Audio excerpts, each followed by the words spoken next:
Olá, sejam bem-vindos a mais um episódio do podcast Cuidar de Você.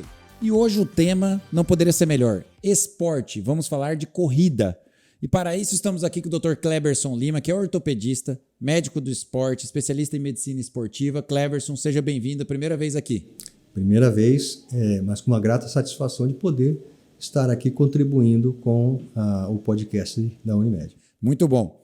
Cleberson, para começar, eu já vou fazer para você as perguntas dos nossos seguidores, diretas, que são muito diretas. Vamos lá. A corrida detona o joelho e a coluna, verdadeiro ou falso? Depende. Depende, está muito relacionado com dose e intensidade, né? Dose e intensidade que você vai utilizar. E o condicionamento desse indivíduo. Se ele não estiver adaptado àquela intensidade da corrida, fatalmente ele vai desenvolver algum tipo de lesão, seja ela osteomuscular, seja ela de cunho fisiológico. Por exemplo, a desidratação, a intermação, isso tudo pode ter uma consequência se ele não tiver adaptado, seja ele da forma que for. Então, assim, depende da dose e intensidade que ele se propor a fazer. Outra pergunta, correr é melhor do que caminhar? Depende do prisma que você buscar. A caminhada, ela é recomendada pelo Colégio Americano de Medicina do Esporte, 210 minutos por semana. Então, 30 minutos por dia. Você caminhando, você tem saúde. Tá? Com relação a você ter performance, aí sim você busca uma outra visão, tá? Que é você praticar a corrida para melhorar a sua performance, a sua aptidão cardiovascular, para que você tenha, então, resultados mais interessantes, mais expressivos dentro da competição de corrida. Correr agasalhado ajuda a emagrecer ou não? Não emagrece. Vai perder peso devido à desidratação. Você perde líquido. Só para ter uma ideia, a desidratação ocorre numa corrida, você perde cerca de 3,5 litros de suor por hora, tá? Isso numa corrida que você vai colocar aí de 5 km, 10 km. Então é algo muito expressivo e que vai trazer, né, alterações, danos adversos ao indivíduo durante essa competição ou essa prática que ele realiza. Tá? Sentir dor durante a atividade da corrida ou após é normal?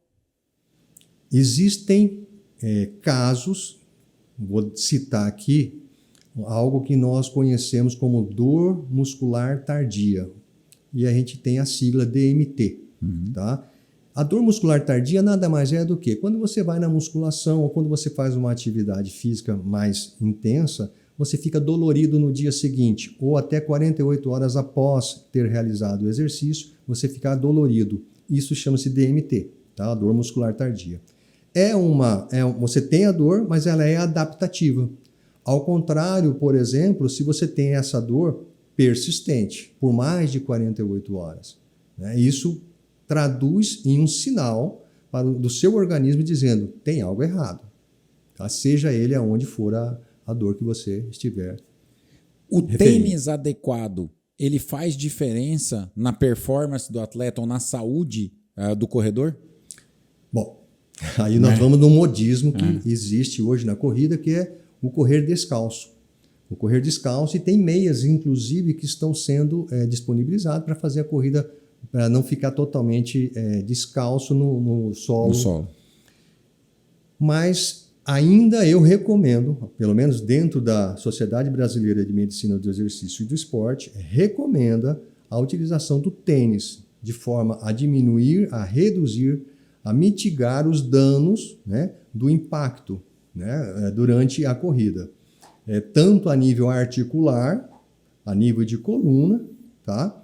Quanto a nível de sinergia para você melhorar a sua performance. Existem hoje tênis que você tem placa de carbono que ele te aumenta a propulsão. Então você tem uma sinergia durante a sua prática da corrida. Aproveitando que nós falamos dos tênis, quais são os tênis ideais, eu convido a todos para participar da corrida da Unimed Campo Grande agora em maio, que será no dia 4.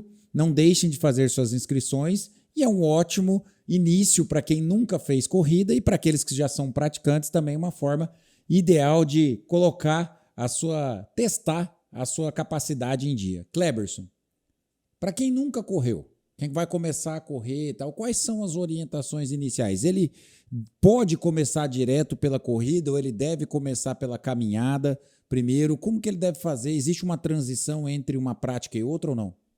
Bom, para a gente abordar esse assunto, nós temos que entender que os movimentos básicos do ser humano são andar, correr, saltar e arremessar. Tá?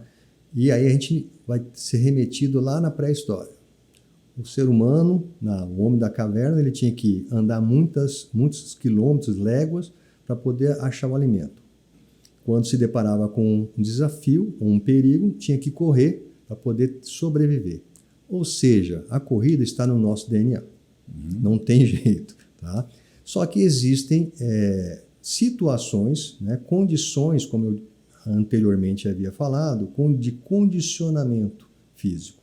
Então, o sedentário, por exemplo, ele não tem condições de iniciar uma corrida de imediato. Por quê? Porque ele não tem uma adaptação fisiológica ainda para suportar não só a nível osteomuscular, mas também cardiovascular e endócrino, para poder fazer o que a gente chama de homeostase, ou seja, o equilíbrio das funções durante uma demanda metabólica maior, que seria a corrida. Tá? Mas qualquer um pode iniciar a corrida, mas de forma gradual. Existem fórmulas que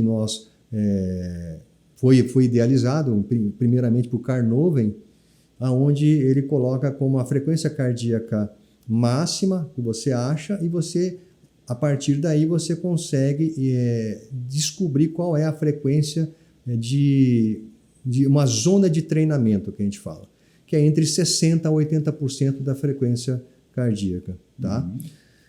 Isso você tem uma fórmula que é 220 menos a idade, você acha a frequência cardíaca máxima, você reduz a frequência cardíaca de repouso e você vai achar, então, multiplica por 60% para você achar o mínimo da frequência que você tem que treinar e multiplica por 80% e você vai achar a zona superior que você deve treinar e não ultrapassar isso. Mas iniciando sempre por caminhada, né? Evoluindo então para caminhada e corrida, ou seja, um jogging que a gente fala, um trote, né, que a gente fala. David Cooper mesmo, ele foi um dos idealizadores, tive a grata satisfação de conhecer ele num congresso, né, e ele já treina isso até hoje, o jogging dele, que ele treina com 80 e poucos anos de idade, ele ainda faz o trotezinho dele. Então, ele é saudável. Evoluindo do trote, né, por 1 minuto, caminhada, trote, aí depois evoluindo trote por 3 minutos, caminhada, e em consequência você pode evoluir aumentando o ritmo da passada, até que você consiga fazer a corrida de 1 km, 2 km, 3 km correndo no ritmo correto, no seu ritmo, no seu limiar de conforto. O ritmo deve ser confortável. Confortável, né? Um ritmo confortável. E o legal da corrida é isso, você não está preocupado, pelo menos nos praticantes de corrida, os amantes da corrida, eu não estou preocupado se você vai chegar em primeiro lugar. O importante é que eu chegue em primeiro lugar da minha meta. Eu alcançando a minha meta é o meu objetivo. Não me interessa se eu vou estar no pódio ou não. Por isso que toda corrida que a gente vê, né, a gente assiste, é uma festa. E é o que a gente vai se deparar no dia 4 de maio, com certeza com as iniciações aí das inscrições. Exato. Qualquer idade, a partir de que idade que o indivíduo pode fazer treinamento de corrida? Existe uma idade mínima ou máxima para isso? Então, como eu observei, é um movimento básico de qualquer ser humano, né?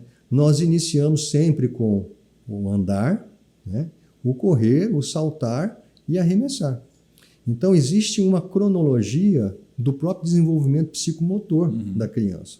Mas ela vai, a partir de 6 anos de idade, o que a gente observa na criança. É aquela criança que brinca de pique-esconde, de polícia e ladrão, e corre para cá, porque é a fase aeróbica de desenvolvimento daquela criança. Então, ela é naturalmente já colocado para poder desenvolver esse metabolismo aeróbico na criança. Certo. Então, a partir dos 6 anos de idade, com certeza, a criança ela já corre. Lógico que não com o objetivo de performance. E, assim, passando para a parte que às vezes pode acontecer, obviamente, muitos dos que estão nos ouvindo aqui já tiveram. Quais são as lesões mais frequentes, seja elas musculares ou articulares, decorrentes do processo da corrida? Muito boa pergunta. E é importante nós colocarmos que as lesões elas não se limitam ao sistema osteomuscular.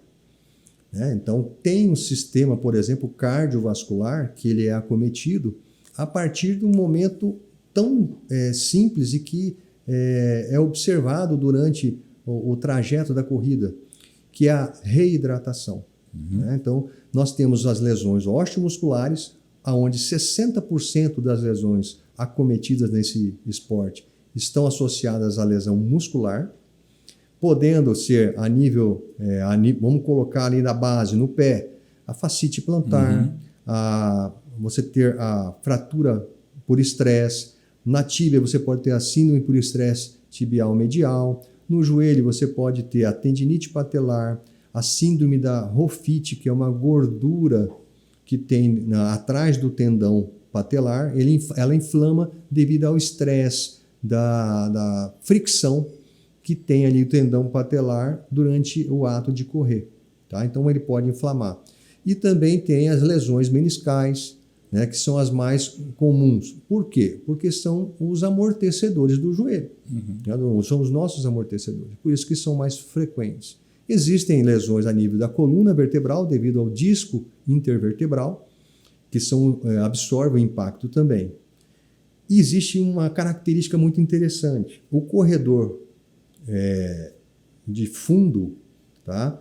Longas distâncias. Tem fundo, meio fundo e velocidade, que a gente classifica. O fundista, que seria 3.000 até a meia maratona, tá? Maratona, você tem uma característica do posicionamento do tronco do corredor.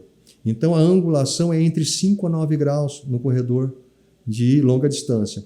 Já o corredor... Para frente. É inclinado. É uma anteriorização de 5 a 9 graus, ou seja, ele é mais confortável. Porém, um impacto axial maior na coluna vertebral. E no velocista já é de 25 graus a inclinação e no meio fundo é de 15 graus a inclinação. Então, essa inclinação é que pode também piorar o maior número de lesões a nível de coluna ou não. A gente vê muito isso na televisão. Agora, esse ano tem Olimpíadas, né? A gente vê perfeitamente isso nas provas de atletismo, né? Aqueles velocistas com o tronco muito inclinado para frente. Se eu não me engano, eu lembro de um cara, só uma curiosidade, um cara que corria 200 metros, eu acho um americano, que eu lembro que o apelido dele até ficou como o pato ou o ganso da corrida de 200 metros, porque ele corria com um tronco igual ao de fundista, praticamente, né? Corria meio reto assim, era um cara de alta performance, mas era uma exceção, como você falou, né? Nisso, pensando nesse assunto, para o indivíduo que vai correr, aí nós não estamos falando de atleta profissional, mas da maioria daqui que estão fazendo atividade física, a posição de corrida ideal é a do fundista para o cara que vai fazer 5 km, por exemplo? Para essa proposta, sim. Né? É entre 5 a 9 graus. Existe essa orientação, inclusive, de treinadores de corrida, né, para que possa ter uma biomecânica mais acertada e mais otimizar mais o gasto energético durante a corrida. Certo. Treinamento em areia, em espaços de areia, onde você tem uma exigência muscular e articular, às vezes dependendo até um pouco maior, Você acha que isso pode servir para reabilitação de alguns indivíduos ou para treinamento de força, assim, ou a areia, ou isso não é mais utilizado? Não, é utilizado, sim, ainda é utilizado. Porém, saiu uma revisão sistemática há pouco tempo com relação à especificidade dos músculos a serem trabalhados para quem faz corrida, né? Então já tem até comprometimento quando você realiza o treinamento de força de músculos que não estão envolvidos no movimento da corrida e que pode inclusive atrapalhar a performance. Então não é tão simples como nós idealizamos. Não, vamos fortalecer. Qualquer músculo. Vamos fortalecer e nós estaremos bem. É importante? É importantíssimo o treinamento de força, tá? Só que específico. Assim que você está dizendo, a gente vai entrar nesse assunto também, ou seja, para o corredor é importante, ou para quem pratica a corrida, e principalmente para os indivíduos já de uma faixa etária maior, que ele faça a proteção muscular das articulações. É isso que você está dizendo, de forma específica. Como que ele pode fazer isso? É só por meio da musculação? É pilates? Como é que o cara faz isso? Exato. São fatores que se somam, tá? Então eu tenho que ter os princípios do exercício físico. Eu tenho que trabalhar a força muscular? Sim. Eu tenho que trabalhar a flexibilidade e tenho que trabalhar a mobilidade articular. Isso é fundamental para que eu tenha a otimização da biomecânica, seja ela da corrida, seja ela de qualquer esporte. Por exemplo, nós temos uma corrida country, tá? Que você tem que pular obstáculos que não são preparados. Tá? Não são preparados. Você vai se deparar com surpresas.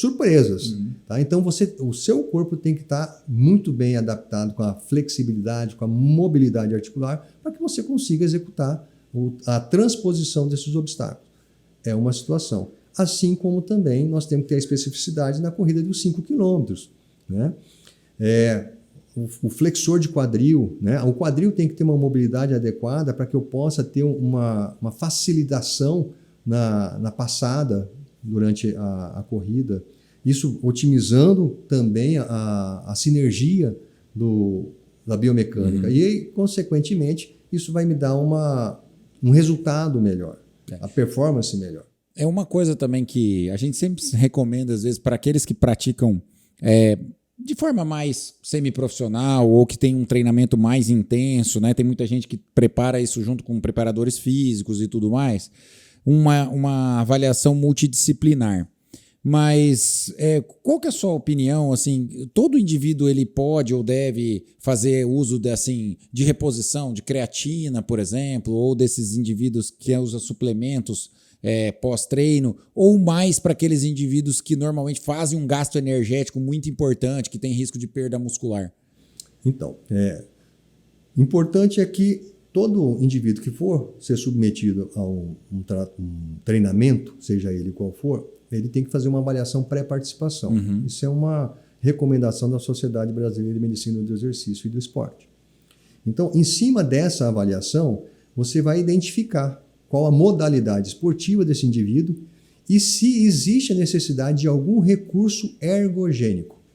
O que é um recurso ergogênico? Vou dar um exemplo aqui. A creatina. Vamos usar a creatina para corrida. Corrida de 100 metros, você vai... Beleza. Por quê? A creatina fosfato, que é o produtor de ATP, que é o produtor da energia, ele se faz nos primeiros 6 segundos. Depois disso, eu não tenho mais a função. Já existe um outro tipo de metabolismo, de produção de energia. Já não vai ser tão fatídico eu utilizar a creatina. Então, vai depender muito da modalidade esportiva que esse indivíduo vai realizar. E aí sim, analisar se o recurso ergogênico é válido ou não. Certo. Entendeu? Não é para todo mundo. Não é para todo mundo. Pode ser usado, mas não é para todo mundo. Mas não é para todo mundo. Nem para toda modalidade esportiva. Tem que ser bem específico. Que legal. Bom, nós já estamos encaminhando para o nosso final, o bate-papo está muito bom, mas assim, Cleberson, a última pergunta que eu gostaria de fazer para você é quais são as recomendações que você faria da importância da corrida ou da prática da corrida para os indivíduos, principalmente quais são os benefícios que a corrida pode trazer? Primeiramente, a corrida, a prática esportiva da corrida, ela vai trazer a proteção sua cardiovascular, né? Então, com as doenças crônico-degenerativas, o diabetes mellitus, a hipertensão, a doença coronariana, né? Você vai ter essa proteção e os tumores malignos, o câncer. Tá? Então, tem comprovadamente dizendo que quando faz atividade física, exercício físico, você tem uma certa proteção, tá? De diversos tipos de câncer que possa imaginar. Até indiretamente. Tá? Por exemplo, o câncer de pulmão não está bem consolidado que o exercício físico esteja envolvido. Mas normalmente está envolvido o tabagismo relacionado, quem fuma usa. Mas a partir do momento que ele começa a praticar a corrida, ele é obrigado a largar o cigarro. Então, indiretamente, acaba ajudando com relação a isso. A corrida, além disso, ela promove a socialização. Né? Os grupos de corrida hoje, como eu falei, vira uma festa entre amigos. É uma solidarização que eles se fazem, uma confraternização, na verdade, e que eles fazem quando eles se encontram, grupos de corrida entre eles e entre os grupos de corrida também. Então, isso é muito importante que eu determino como principal indicação de manter a prática da corrida. Cleberson, muito obrigado. Relembrando o convite da corrida da Unimed no dia 4 de maio, espero todos vocês lá. Um abraço e até mais.